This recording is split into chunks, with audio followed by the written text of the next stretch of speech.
So today we are solving the VARC Slot 2 CAT 2024 paper.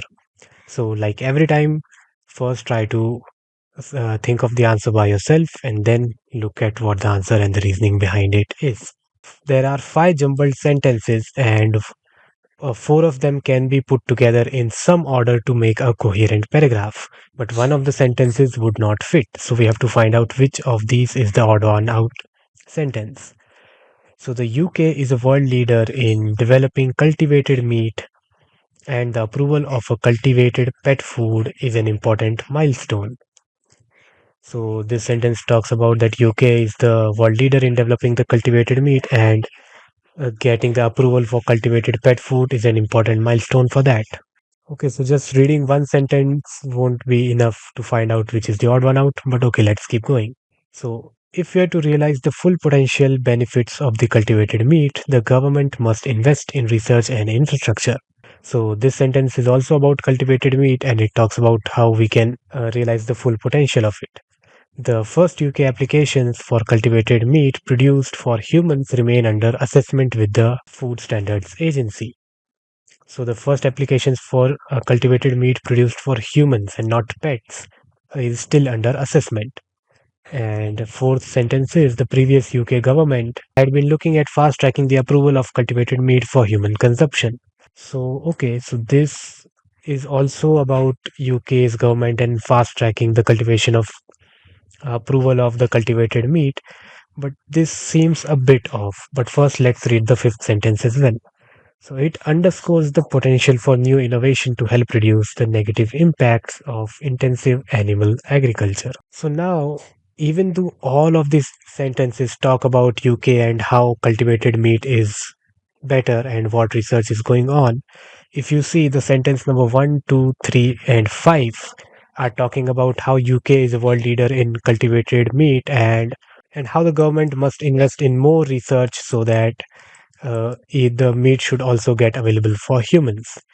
The fourth one is just out of the place and it's just directly talking about how the previous government was fast tracking the approval of the cultivated feed for human consumption. So that's why this sentence seems a bit off. And also, if you look at these sentences can be placed in the order as follows. The UK is a world leader in developing cultivated wheat, and approval of a cultivated pet food is an important milestone. If we are to realize the full potential of cultivated meat, the government must invest in the research and infrastructure. The first UK applications for cultivated meat produced for humans remain under assessment with the FSA. It underscores the potential for new. Okay, so we can go one, then three, and after that we can say it's two. So we talk about how UK is the world leader, then tell that how the meat that was produced for human is still under assessment, and if we are to realize the full potential, we must invest more in research and infrastructure, and that research has a lot of potential to reduce the negative impacts of intensive animal agriculture. So this fourth sentence, even though also talking about cultivated meat and UK's government, is not in line with the reasoning of these other four sentences, which are more specifically about how research in that would be good and what's the current status. This one is talking about what the previous government was doing. So the answer for this is 4. Now we have a passage and then we have some questions that follow. So let's read the passage quickly. So there are three other common drivers for carnivore human attacks, some of which are more preventable than others. Natural aggression based conflicts, such as those involving female protecting their young or animals protecting a food source, can often be avoided as long as people stay away from those animals and their food. Carnivores that recognize humans as a means to get food are a different story. As they become more reliant on human food, they might find a campsite or in rubbish bins, they become less avoidant of humans. Losing that instinctive fear response puts them into more situations where they could get into an altercation with a human, which often results in that bear being put down by the humans. A fed bear is a dead bear, says Servaheen, referring to a common saying among biologists and conservationists. Predatory and predation related attacks are quite rare. only accounting for 17% of the attacks in North America since 1955. They occur when a carnivore views a human as prey and hunts it like it would any other animal it uses for food. Then there are animal attacks provoked by people taking pictures with them or feeding them in natural settings such as national parks, which often end with animals being euthanized out of precaution. Eventually, that animal becomes habituated to people, and then bad things happen to the animal. And the folks who initially wanted to make that connection didn't necessarily realize that, says Christine Wilkinson, a postdoctoral researcher at UK Berkeley, California, who's been studying coyote-human conflicts. After conducting countless postmortems on all types of carnivore-human attacks spanning 75 years, Petterini's team believes that 50% of them could have been avoided if humans reacted differently. A 2017 study co-authored by Petrini found that engaging in risky behavior around large carnivores increases the likelihood of an attack. Two of the most common risky behaviors are parents leaving their children to play outside unattended and walking an unleashed dog. According to the study, Wilkinson says 66% of coyote attacks involve a dog. People end up in a situation where their dog is being chased, or their dog chases a coyote, or maybe they are walking their dog near a den that's marked, and the coyote wants to escort them away. Experts believe climate change also plays a part in the escalation of human carnivore conflict, but the correlation still needs to be ironed out. As finite resources become scarcer, carnivores and people are coming into more frequent contact, which means that more conflict could occur, says Jen Miller, International Program Specialist for the US Fish and Wildlife Service. For example, Seychelles. There was an uptick in lion attacks in western India during a drought when lions and people were relying on the same water sources. The likelihood of human carnivore conflicts appear to be higher in areas of low income countries dominated by vast rural landscapes and farmland. According to Petterini's research, there are a lot of working landscape in the global south that are really heterogeneous, that are interspaced with carnivorous habitats, forests, and savannas, which creates a lot more opportunity for these encounters just statistically, says Wilkinson. So, this is a paragraph that talks about human carnivore attacks and what are the things that lead to it. So, let's see the questions. According to the passage, which of the following scenarios would most likely exacerbate? Exacerbate means to make worse the frequency of the carnivore human conflict.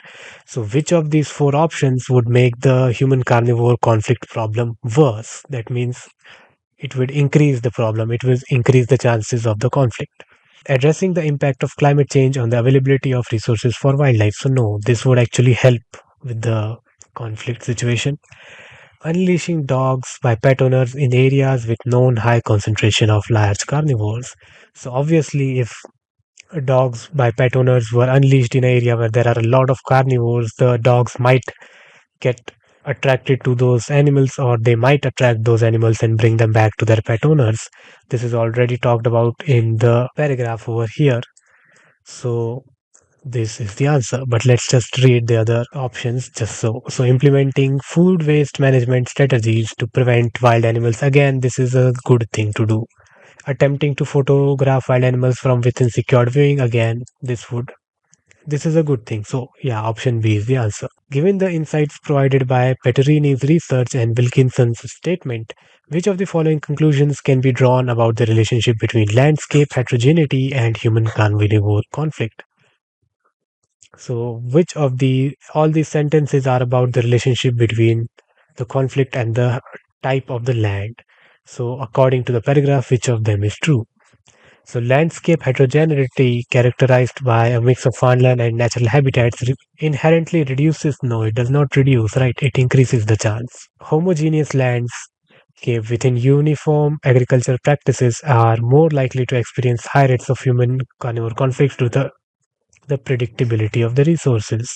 So, no, the diversity and interseparation of working landscapes with carnivore habitats in rural areas increase the statistical probability of encounters between humans and carnivores.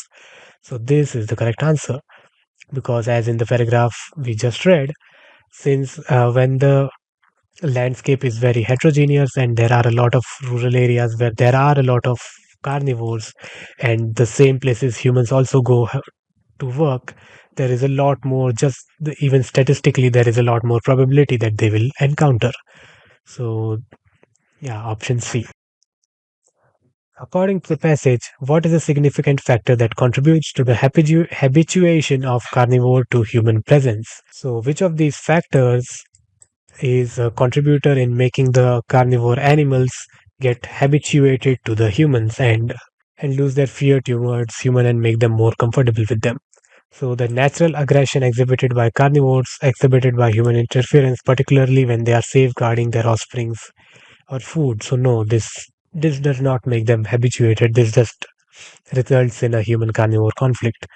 The reduction in carnivores' instinctive fear response resulting from their reliance upon human provided food. So yeah, this is the answer.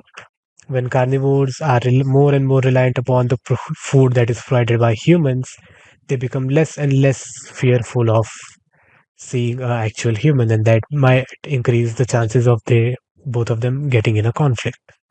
So option B. Which of the following statements, if false, would be inconsistent with the concerns raised in the passage regarding the drivers of carnivore human conflicts? So, which of these sentences, if it were false, then it would then it would be in conflicting to the views that were presented in the paragraph.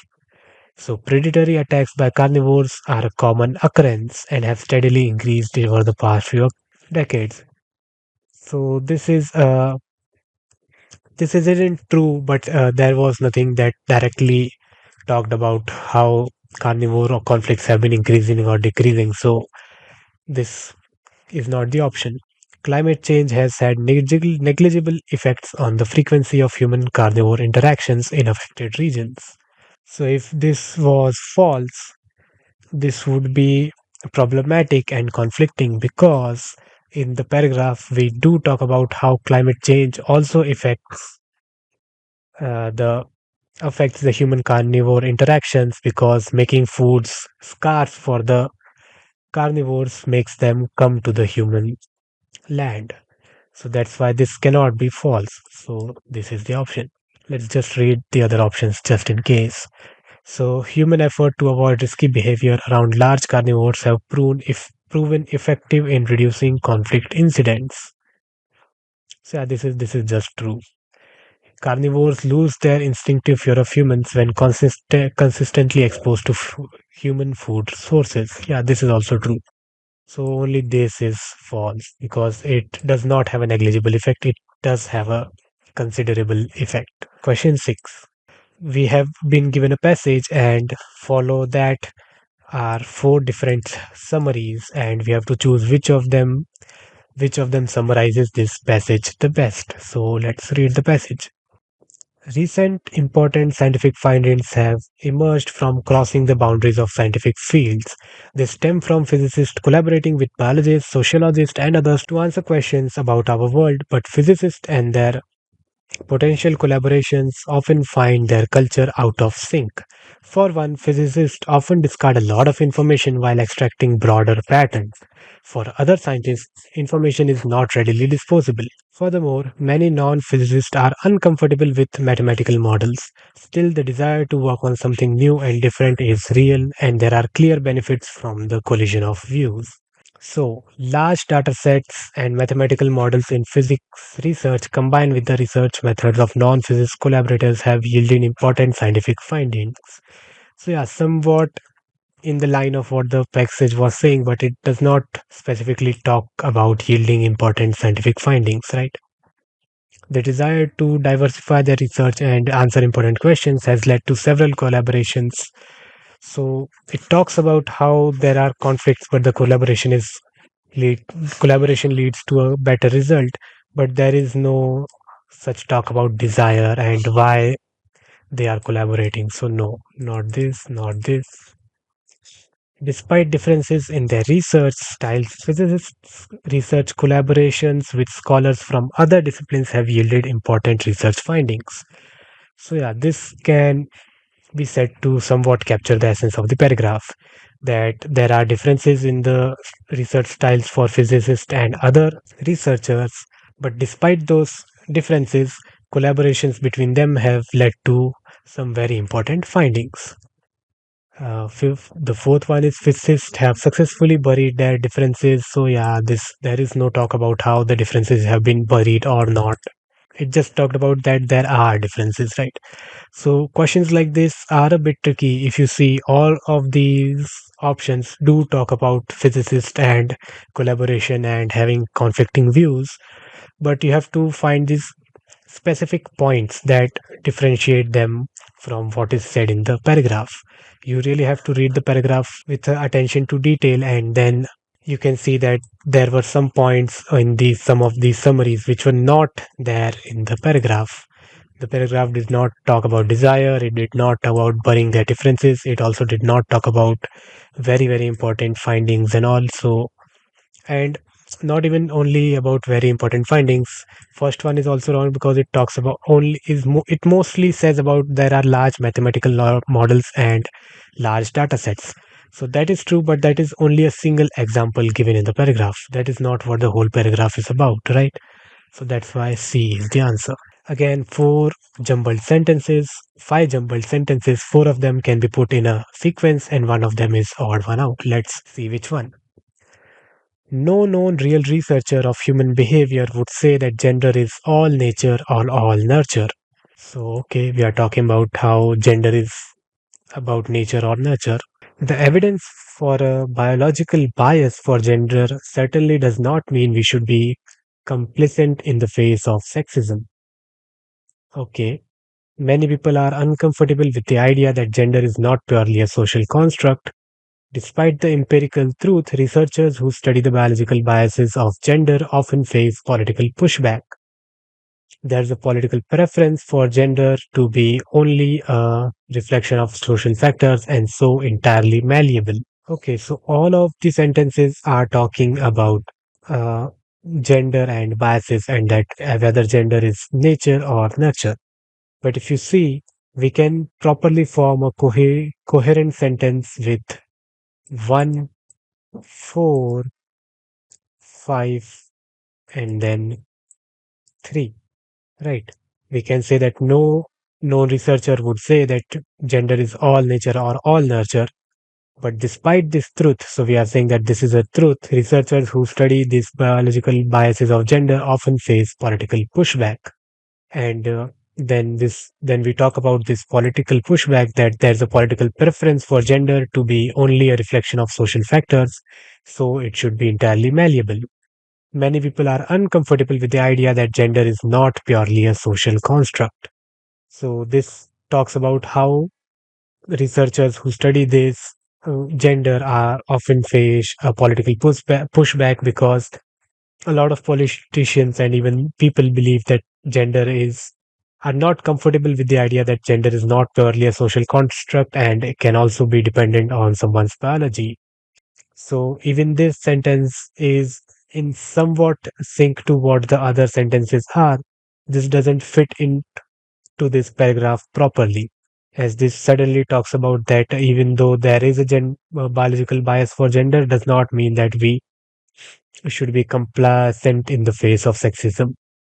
So that's why the option is 2. Now again, there is a small paragraph and we have to choose the best summary. John Cleese told Fox News Digital that comedians do not have the freedom to be funny in 2022.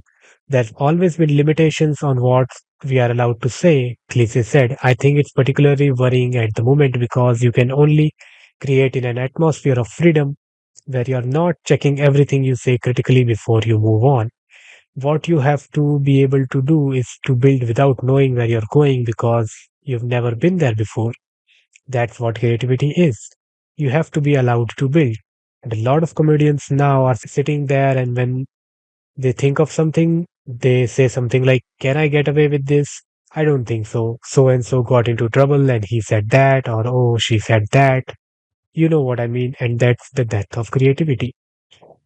So it's a simple paragraph about John Cleese who is saying that nowadays there's a lot of restrictions on what comedians can actually say publicly, and that's why it hinders creativity. So let's read the options. comedians must not check what they think and say. They must go where no one has gone before. So, yeah, no, obviously. Freedom and creativity are essential for comedy. Fear about offending people hinders originality. So, yeah, the paragraph is in essence talking about how freedom and creativity are needed for comedy, and when you have to fear about offending some people, it hinders your originality. So, this can be the answer, but let's also read the other options. Creativity and critical thinking cannot work together. Yeah, obviously not. Comedians are being prevented from saying what they want, and that is the death of this art form.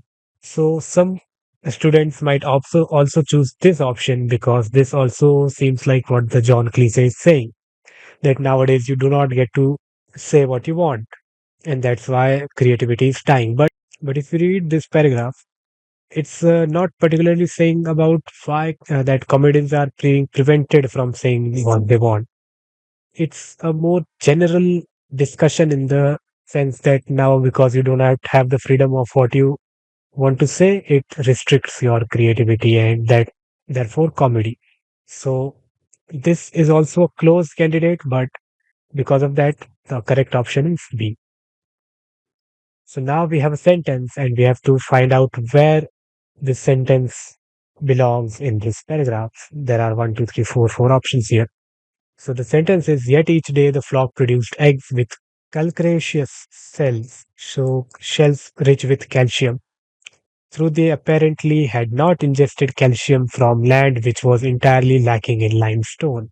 So let's see the paragraph. Early in the century, a young Breton schoolboy who preparing himself for a scientific career began to notice a strange fact about hens in his father's poultry yard. As they scratched the soil, they constantly seemed to be picking at specks of mica, a siliceous material dotting the ground. No one could explain to Louis Kervan why these chickens selected the mica or why each time a bird was killed for the family cooking pot, no trace of the mica could be found in the gizzard. It took Kevin many years to establish that chickens were transmuting one element into another. So this is talking about how chicken were eating the mica, which is rich in silica, and still uh, he did not found any silica when they were cooking the chicken. So this sentence, which talk about how their eggs had calcium, best fits at spot three, right? Because till here we are talking about how there is no silica, and then we can say that yet each day flock produced eggs which had a lot of calcium. So we are saying that they were eating silica and there were no silica in the birds, and yet they were producing shells with calcium, and even though they did not have any calcium from the land. So it's like contradicting sentences. They were having silica, but they did not have silica in them, but they were not eating calcium, but their shells still had calcium. And then finally, we end with saying that then after a lot of years, Kervan find out that they were transmuting one element into the another. So therefore, uh, the place is three, so option three, but the option three is option one. I still do not like why cat does this, but okay, yeah. Option A is the correct option. So yeah, just also be careful and don't go like, okay, option three. So option three. Option three is option one. So check this properly. The passage below is accompanied by four questions. Okay, again a long passage, and then we have four questions on this passage. Spices were a global commodity centuries before European voyages. There was a complex chain of relations, yet consumers had little knowledge of producers and vice versa. Desire for spices helped fuel European colonial empires to create political, military, and commercial networks under a single power. Historians know a fair amount about the supply of spices in Europe during the medieval period, the origins, methods of transportation, the prices, but less about demand. Why go to such extraordinary efforts to procure expensive products from exotic lands? Still, demand was great enough to inspire the voyages of Christopher Columbus and Vasco da Gama, launching the first faithful wave of European colonization. So, why were spices so highly priced in Europe? In the centuries from about 1000 to 1500, one widely disseminated. So, disseminated is something that is spread. So, one widely disseminated explanation is one explanation that is spread among the people. For medieval demand of spices was that they covered the taste of spoiled meat. Medieval purchasers consumed meat much fresher than what the average city dweller in the developed world of today has at hand. However, refrigeration was not available, and some spices, hot spices, have been shown to serve as an antibacterial agent. Salting, smoking, or drying meat were other means of preservation. Most spices used in cooking began as medical ingredients, and throughout the Middle Ages, spices were used both as medicines and condiments. Above all, medieval recipes involved the combination of medical and culinary lore in order to balance food's humoral properties and prevent diseases. Most spices were hot and dry and so appropriate in sauces to counteract the moist and wet properties supposedly possessed by most meat and fish. Where spices came from was known in the vague sense centuries before the voyages of Columbus. Just how vague may be just by looking at medieval world maps. To the medieval European imagination, the East was exotic and alluring. Medieval maps often placed India close to the so called earthly paradise, the Garden of Eden described in the Bible. Geographical knowledge has a lot to do with the perceptions of spices, relative scarcity, and the reason for their high prices. An example of the varying notions of scarcity is the conflicting information about how pepper is harvested. As far back as the 7th century, Europeans thought that pepper in India grew on trees, guarded by serpents that would bite and poison anyone who attempted to gather the fruit. The only way to harvest pepper was to burn the tree, which would drive the snakes underground. Of course, this bit of lore would explain the shriveled black peppercorns, but not white, pink, or other colors. Spices never had the enduring allure or the power of gold or silver or the commercial potential of new products such as tobacco, indigo, or sugar. But the taste of spices did continue for a while beyond the Middle Ages.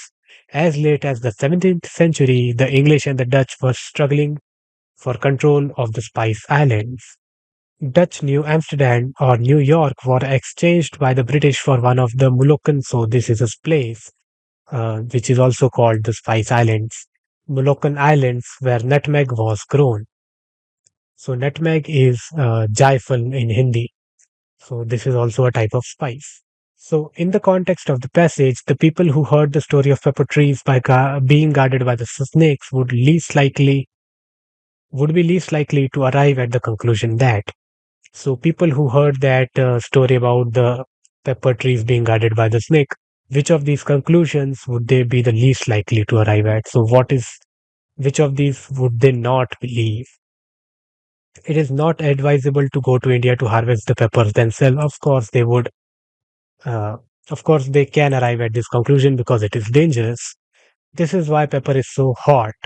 So this might be the answer because uh, the whole story does not explain why pepper is hot, right? It only explains why the pepper is black and shriveled. So pepper is costly for a good reason. Yeah, they can come to this conclusion because it's hard to harvest. And it is no surprise that pepper supply is so limited. Yeah, they can also come to this conclusion. So yeah, the option is option B. Why this is why the pepper is so hot. It can be inferred that all of the following contributed to a decline in the allure of spices except. So which of these options did not contribute to the decline in the allure of spices? Changes in the system of medical treatment. Yeah, since medicine became more sophisticated, people did not use spices for medicine. So this did contribute. Changes in European cuisine, increase in the availability of spices, the development of refrigeration techniques. So yeah, when the European cuisine changes, it might reduce the demand for spices. And when we have refrigeration, we do not need other techniques to cover the taste of the spoiled meat. But increase in the availability of spice would not drive down its demand, right? So this is the option C. Question 12. If a trader brought white peppercorn from India to medieval Europe, all of the following are unlikely to happen except. So if some trader brought white peppercorns, so that is white colored black pepper from India to medieval Europe, which of them can happen? So Europeans would doubt the story of pepper harvesting. Yeah, this can happen because now they would think that, okay, if the only way was to burn the tree, how are these peppercorns fine? So A is the answer, but let's read the other options as well. Medieval maps would be used as navigational aid. No, why would this happen? Pepper would no longer be considered exotic, though this would also not happen because even though he brought some white pepper, it's still exotic, right? The prices of pepper would decrease. No, this would also not happen. So, yeah, option A is correct. In the context of the passage, which of the following conclusions cannot be reached? The spice trade was a driver of the colonial expansion. Tobacco was more marketable than the spices. Colonialism was motivated by the demand for spices, and India was colonized for its spices and gold. So, yeah, you can say the spice trade was a driver. Tobacco was more marketable. It is given over here in the last paragraph that new products as tobacco, they had a lot more allure and power. And colonialism was motivated by the demand of spices is also given in the paragraph. The only thing not given is the relation between India and gold, right? The paragraph does not mention anywhere directly that India was colonized for its gold. It may be not, but it's not given the paragraph, so option D is the correct answer. So again, a big passage and then four more questions. Let's get to it. The history of any major technological or industrial advance is inevitably shadowed by a less predictable history of unintended consequences and secondary effects, what economists sometimes call externalities. Sometimes those consequences are innocuous ones. So, innocuous means something that does not have any major effect. So, neither beneficial nor harmful, just neutral. Gutenberg invents the printing press and literary rates rise, which causes significant part of the reading public to require spectacles for the first time, which creates a surge of investment in the lens making across Europe, which furthermore leads to the invention of the telescope and the microscope. Oftentimes, the secondary effect seems to belong to an entirely different sphere of society. When Willy's Carrier hit upon the idea of air conditioning, the technology was primarily intended for industrial use, ensuring cool, dry air for factories that required low humidity environments. But it torched off one of the largest migrations in the history of the United States, enabling the rise of metropolitan areas like Phoenix and Las Vegas that barely existed when Carrier first started thinking with the idea in the early 1900s. Sometimes the unintended consequences come about when consumers use an invention in a surprising way. Edison famously thought his phonograph, which he sometimes called the talking machine, would primarily be used to take dictation. But then later innovators discovered a much larger audience willing to pay for musical records made on descendants of Edison's original invention. So phonograph, when Edison invented it, he thought it would most likely be used for dictation. That means for talking. But then it also found a lot bigger market in the musical industry. In other cases, the original innovation comes into the world disguised as a plaything. The way the animatronic dolls of the mid 1970s inspired Jacquard to invent the first programmable loom. So a loom is a sewing machine, and Charles Babbage to invent the first machine that fit the modern definition of a computer, setting the stage for the revolution in programmable technology that would transform the 21st century in countless ways. We live under the gathering storm of modern history's most momentous unintended consequences, carbon based climate change. Imagine the vast sweep of inventors whose ideas started the Industrial Revolution, all the entrepreneurs and scientists and hobbyists who had a hand in bringing it about. Line up 1,000 of them and ask them what they had been hoping to do with their work. Not one would say that their intent had been to deposit enough carbon in the atmosphere to create a greenhouse effect that trapped heat at the surface of the planet, and yet here we are. Ethyl, leaded fuel, and ferron. Ferron is a refrigerant gas used in refrigerators, belong to the same general class of secondary effect innovations whose unintended consequences stem from some kind of waste byproduct that they emit. But the potential health threats of ethyl unleaded fuel were visible, leaded fuel, I guess. Yeah, leaded fuel were visible in the early 1920s, unlike, say, the long term effects of atmospheric carbon build-up in the early days of the Industrial Revolution.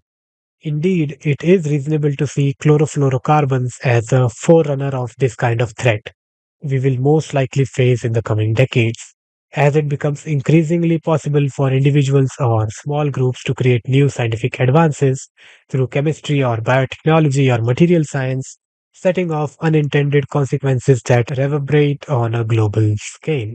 Okay, so the 14th question, we can assume that the author would support all of the following except. So, all of these views would be supported by the author except one of them. While technological advances in the past have been innocuous or beneficial outcomes, more recent advances have the potential to be more threatening globally. So, yeah, this would not be supported by the author because nowhere in the passage he mentions that the technological advances in the past had always been innocuous or beneficial. In the first paragraph, he says that they can be, sometimes those are innocuous and beneficial, but he also lists a lot of examples like the global warming and chlorofluorocarbon, which are not beneficial or innocuous. So, A is the answer. We don't even have to read the other options. The author lists all of the following examples as externalities of a major technological advantages, except. So, all of these are a sort of secondary effect of a technology, except one of them. So, application of the Jacquard loom to modern IT programming, yes. Buildup of chlorofluorocarbons, yes. Extension of the phonograph to large scale recording of music, yes. Cooling and dehumidifying of factories through air. Yeah, so D is the answer. Why? Because cooling and dehumidifying of factories was actually the intended effect, right? This is what the inventor, who was Wills Carrier, actually invented the AC for. The externality in this case would be the use of air conditioning in residential areas like the Las Vegas.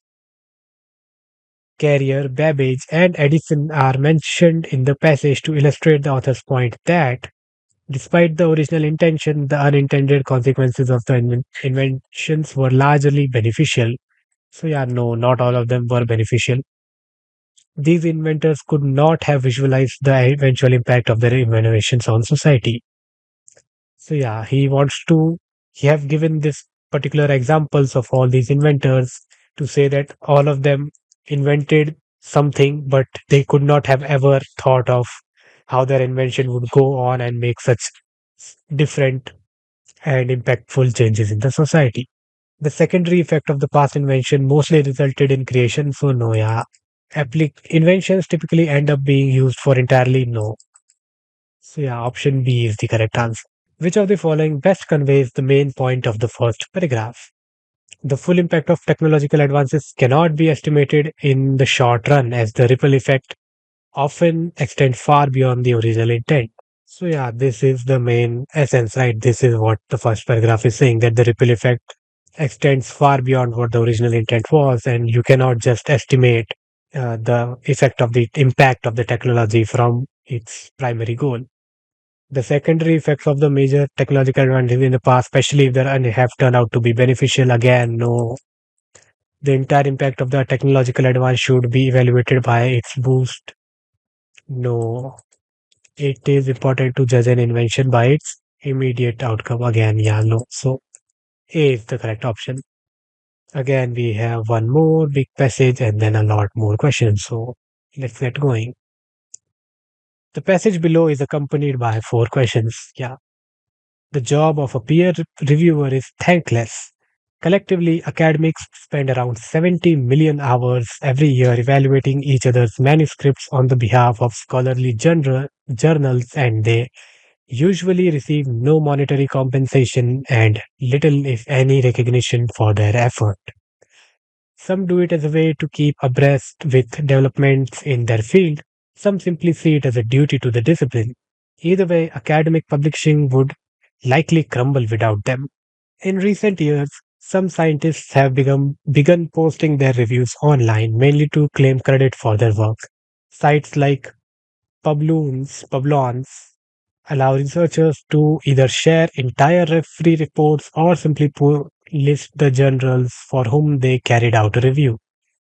The rise of Publons suggests that academics are increasingly placing value on the work of peer review and asking others, such as grant funders, to do the same.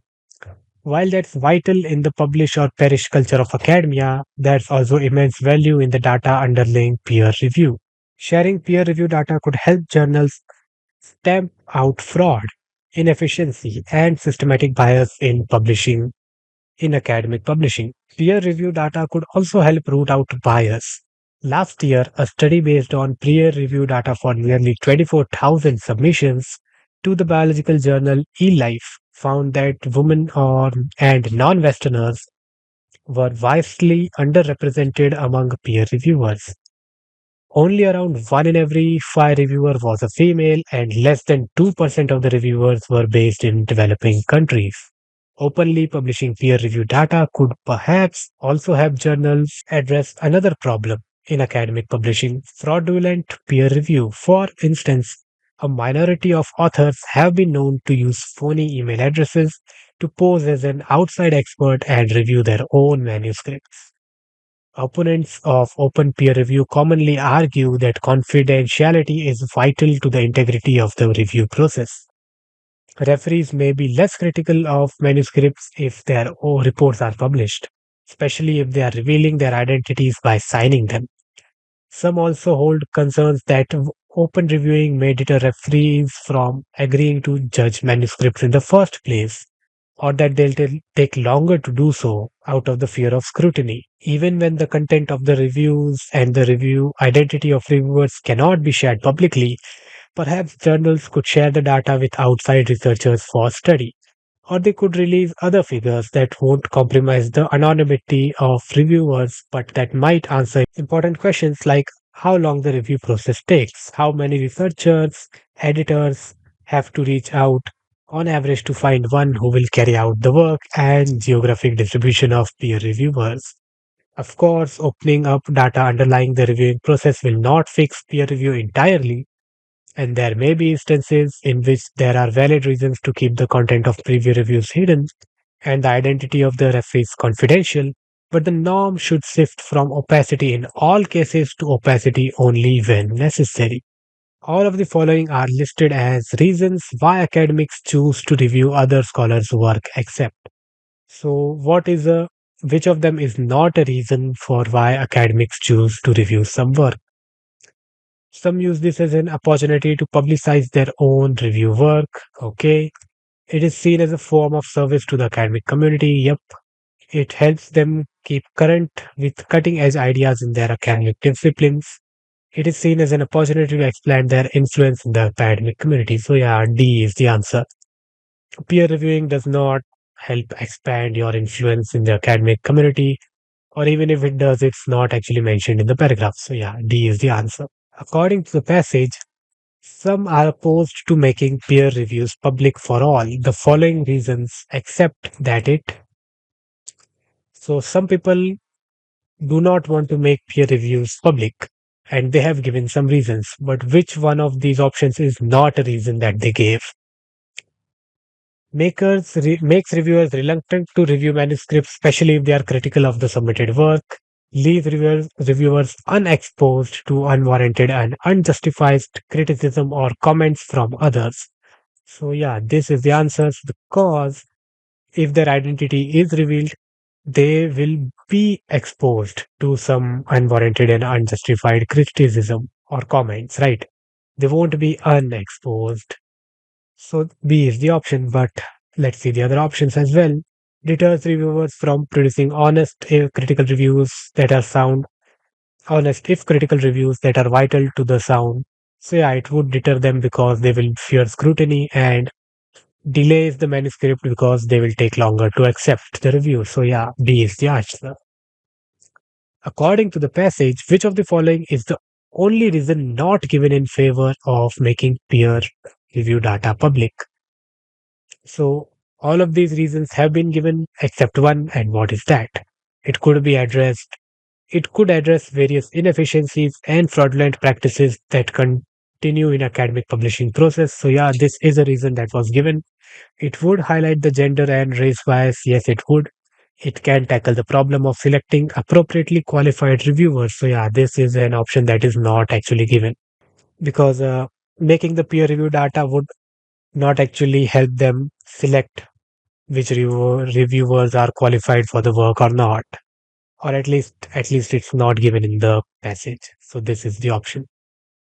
Based on the passage, we can infer that the author would most probably support greater transparency across the preview review process. So yeah, author would support this. So yeah, this is a the option, but let's also read the other options. Publicizing peer review data rather than publication of actual reviews. No, why we would he would also want to publish the reviews, right? Why would he not want to publish the review? Preserving the anonymity of reviewers to protect them from criticism. Yeah, this more careful screening to ensure the recruitment of content familiar peer reviewers. So yeah, this is not even given in the paragraph. And these two options he might not support because he is actually trying to say that it should be made public because it would help reduce the biases and all. And and why would he support that you should not publish the actual reviews? So yeah, option A is the correct answer. So again, we have a sentence and we have to find out where would it fit. The Europeans did not invent globalization. This is the sentence, and where would it go? Here, here, here, or here? Let's find out. The first phase of globalization occurred long before the introduction of either steam or electric power. Chinese consumers at social levels consumed vast quantities of spices, fragrant wood, and unusual plants. The people of Southeast Asia who lived in forests gave up their traditional livelihood and completely reoriented their economy to supply Chinese customers. These exchanges of the year 1000 opened some of the routes through which goods and people continued to travel after Columbus traversed the mid Atlantic. Yet the world of 1000 differed from that of 1492 in important ways. The travelers who encountered one another in the year 1000 were much closer technologically. They changed and augmented what was already there since 100. So, yeah, it feels like here this sentence would fit, right? The Europeans did not invent globalization, but they changed and augmented what was already there. So this would come over here because if this sentence does not come over here, this sentence seems very abrupt. So just out of nowhere, it's talking about they, and there is no reference to any they in the previous paragraph. So who is this they, right? There has to be some paragraph sentence before this, and then this they can refer to the Europeans. So option three, this time option C is also option C. So yeah, nice. And one more question about a sentence in where would it go?